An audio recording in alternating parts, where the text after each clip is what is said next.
Imagine this, a rusty, paint-stained bucket sitting right in the middle of a vegetable bed. No fancy label, no instructions, just a beat-up $5 container with holes drilled into its sides, half buried in the dirt. Now picture walking into any garden store and seeing shelves lined with $40, $60, even $80 bags of fertilizer, all promising the same thing: bigger plants, faster growth, better yield. Here is the question nobody in that store wants you to ask. What if that rusted bucket outperforms every single product on that shelf? Not slightly, not marginally, but by a factor that would make the people who manufactured those bags genuinely uncomfortable. This is not a gardening hack. This is not a DIY trick you saw on social media. What you are about to learn is a biological system so effective that it was quietly pushed out of mainstream agriculture during one of the most profitable industrial transformations of the 20th century. A system that does not just feed your plants, it rebuilds the living ecosystem beneath your feet completely automatically around the clock every single day. And the entire setup costs you less than a cup of coffee. That old paint bucket you were about to throw away? It is not trash. It is the entrance to an underground factory, one that runs on kitchen scraps and produces the most nutrient-dense fertilizer known to soil science, delivered directly to the roots of your plants without you lifting a single finger. By the end of this video, you will never look at an empty paint bucket the same way again. To understand why this works, you have to go back further than you might expect. Not to some modern permaculture movement or a trendy sustainability blog, but to the high-altitude terraces of pre-Columbian Peru, where Andean farmers more than 2,000 years ago were doing something that modern soil scientists are only now beginning to fully appreciate. They buried organic waste directly inside their growing beds, not beside them, not in a separate compost corner, inside, right where the roots were. They had no laboratory, no university degree, no chemical analysis, but they understood something fundamental. The soil is not a passive medium, it is a living system, and if you feed it in the right place, it feeds you back at a scale that defies expectation. This knowledge survived for centuries, quietly passed through generations of smallholder farmers across South America, parts of Southeast Asia, and later into the hands of a small community of researchers in Australia and New Zealand during the 1980s. It was there, in the red clay soils of Queensland and the volcanic farmland outside Auckland, that a loosely connected group of agronomists began documenting what traditional farmers had always known. When you concentrate organic breakdown activity directly within the root zone, the biological response is not linear, it is explosive. One of the most cited early voices in this space was Dr. Will Brinton of the Woods End Laboratories in Maine, who in 1988 published analysis showing that worm-processed organic matter produced plant-available nitrogen at rates conventional compost could not match. But here is where the story takes a turn. By the late 1980s, the global fertilizer industry was already a $50 billion machine, and it was growing fast. The last thing that industry needed was a peer-reviewed argument for burying kitchen scraps in a bucket. Research funding quietly shifted.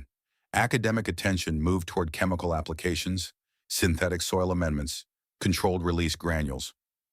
The worm tower studies did not disappear. They were simply never amplified.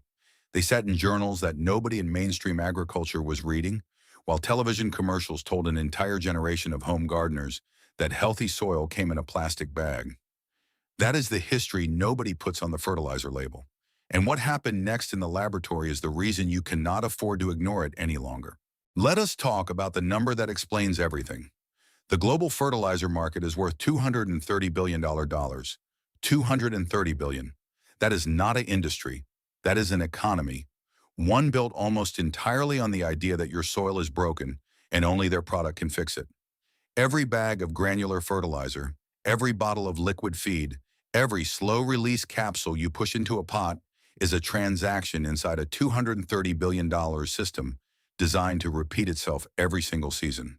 You buy, you apply. The effect fades. You buy again. That is not agriculture. That is a subscription model wearing a garden glove. To be clear, synthetic fertilizers work. Nobody's going to pretend otherwise. Nitrogen is nitrogen. Phosphorus moves into root cells whether it came from a factory or from a worm, but there is a critical difference between a product that solves a problem and a product that sustains your dependence on it. Chemical fertilizers feed the plant. They do almost nothing for the soil food web. The bacteria, the fungi, the microbial colonies that make a living ecosystem function across decades rather than just one growing season. In fact, several long-term studies, including a landmark 22-year trial published by the Rodal Institute in 2012, found that synthetic nitrogen applications progressively reduced microbial diversity in soil over time. You get the yield, you lose the foundation. Now compare the math directly. The average home gardener in the United States spends between $60 and $150 per year on fertilizer products. The worm tower system you are about to build costs between $0 and $5, using a container you were already going to throw away. That is not a small difference. That is a complete exit from the $230 billion cycle. And that is exactly the moment this video wants you to feel something shift, because you are not a consumer who needs better products. You are a grower who was handed a broken map, and today we are replacing it. The science behind why this works is not just interesting. It is the kind of information that once you understand it, changes how you see every handful of soil you will ever hold. Here is what is actually happening beneath the surface, and why it is so much more powerful than anything you can pour from a bottle. The common earthworm, Lumbricus terrestris, is not simply an organism that loosens soil. It is a biological processing unit of extraordinary efficiency. As organic matter passes through a worm's digestive tract, it is transformed at a microbial level that no industrial process has ever successfully replicated at scale. What comes out the other end is called vermicast, and it is not fertilizer in the way we normally use that word. It is something categorically different. A study conducted by Cornell University in 1996, led by soil ecologist Dr. Elaine Ingham, found that vermicast contains plant-available nitrogen at concentrations 5 times higher than ordinary garden soil. Phosphorus runs 7 times higher. Potassium, the element responsible for root strength and disease resistance, comes in at 11 times the concentration found in untreated earth. These are not marginal improvements. These are the numbers of a completely different class of soil amendment, one that your garden is currently producing for free, underground if you give it the right conditions. But the location of that production is everything. This is the detail that separates a worm tower from a standard compost pile, and it is the detail that the fertilizer industry would prefer you never think too hard about. When you compost in a bin at the corner of your yard, you are producing a finished product that you then have to carry, distribute, and incorporate into your beds. The nutrients are real, but the delivery is inefficient. Roots grow toward resources. If the resource is 20 feet away in a compost heap, the root is not going there. When the worm tower is buried directly inside your growing bed, the vermicast is being deposited continuously within centimeters of active root tissue. The plant does not have to search. The nutrition comes to it on a biological schedule that runs every hour of every day without any intervention from you. There is a limitation worth being honest about here. Worm towers do not perform well in soil that stays below 10 degrees Celsius for extended periods, in heavy clay that does not drain, or in beds that dry out completely between waterings. Worms are living infrastructure. They need moisture, moderate temperature, and organic input to stay active. Ignore those conditions and the system stalls. Respect them, and what happens in your soil over the following months is something the next section will explain in a way that might genuinely surprise you. The worm itself is only half the story. What most people, including most gardeners who already know about vermicomposting, do not realize is that the real transformation happening inside a worm tower is not just chemical. It is microbial. And at that level, the numbers become almost difficult to believe. Every single worm that moves through your soil carries on its body and within its gut a passenger population of somewhere between 600 and 1,000 distinct species of bacteria. When that worm enters the zone around your worm tower, attracted by the decomposing organic material inside, it does not just process waste and leave behind nutrients. It inoculates the surrounding soil with a biological community that rebuilds the invisible architecture of a healthy growing environment. Among the most significant of these passengers are Pseudomonas fluorescens, a bacterium that actively suppresses soil-borne pathogens responsible for root rot, and Azotobacter crococcum, a free-living nitrogen-fixing organism that pulls nitrogen directly from the air and deposits it in plant-available form without any synthetic input whatsoever. The Commonwealth Scientific and Industrial Research Organization, CSIRO, Australia's national science agency, published findings in 2003 tracking soil biology in beds fitted with in-ground worm towers over a 6-month period. What they measured was not a modest improvement.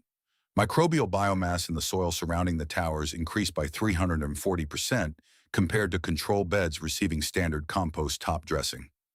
Mycorrhizal fungal networks, the underground filament systems that connect plant roots and dramatically extend their ability to absorb water and phosphorus, showed colonization rates 4.2 times higher in worm tower beds than in conventionally fertilized plots. What that means in practical terms is this. The worm tower is not just feeding your plants. It is rebuilding the biological network that allows your plants to feed themselves. It is the difference between handing someone a meal and teaching them to farm. One transaction ends when the plate is empty. The other compounds over time.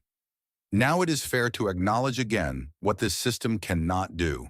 It will not correct severely depleted soil overnight. In the first 4 to 6 weeks, visible results may be modest. The biology needs time to establish, to spread, to reach the density where its effects become unmistakable. But at the 8-week mark, in trial after trial, something changes. And what you are about to do with a drill, a bucket, and your kitchen scraps is exactly how you start that clock.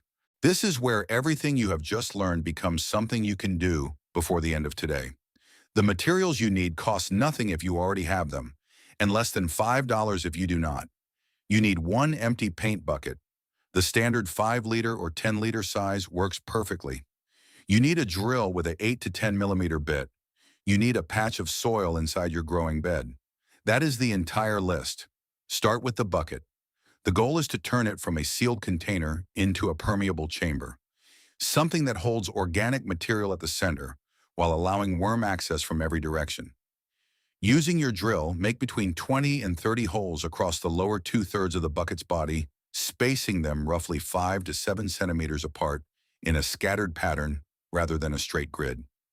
Do the same across the entire base. These holes are the doorways. Every worm that enters your system comes through one of them, and every gram of vermicast that exits goes through them directly into the surrounding root zone. Do not make the holes too small. Anything under 6 millimeters will restrict larger worms and reduce the biological traffic that makes the system work. Now choose your location carefully. The worm tower performs best when placed at the center of a growing bed or within 20 to 30 centimeters of the base of your heaviest feeding plants.